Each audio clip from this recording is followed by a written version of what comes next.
Now, put your hands together for Mohammad Noor Azam, who is ready to deliver a powerful speech in Urdu. Noor Azam, please come here. अस्सलामु अलैकुम वरहमतुल्लाहि वबरकातुहू। मेरा नाम नूर आजम है। मैं दर्जा चारुम का एक तालिब इल्म हूँ। आज मुझे जिस मौजू पर लब कुशाई का मौका मिला है, इस मौजू का उन्वान है वक्त की अहमियत। मैं अपने तकरीर का आगाज इस शेर से करना चाहता हूँ। लम्हे लम्हे की कदर कर, यही है जिंदगी की राह।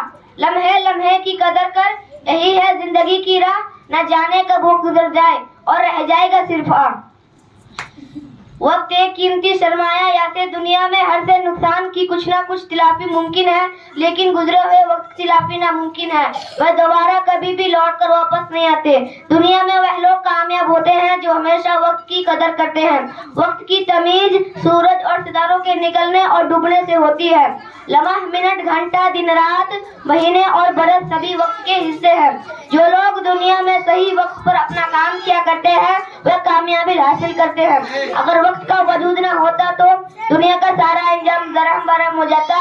इस वक्त के हिसाब से मौसम बदलते हैं, जिससे मुख्तलिफ किस्म के गल्ले, अनाज, फल, साग, सब्जियां पैदा होती है।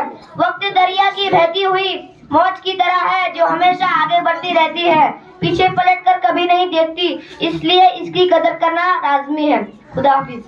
बहुत खूब शानदार, ताली बजाइए जोर से।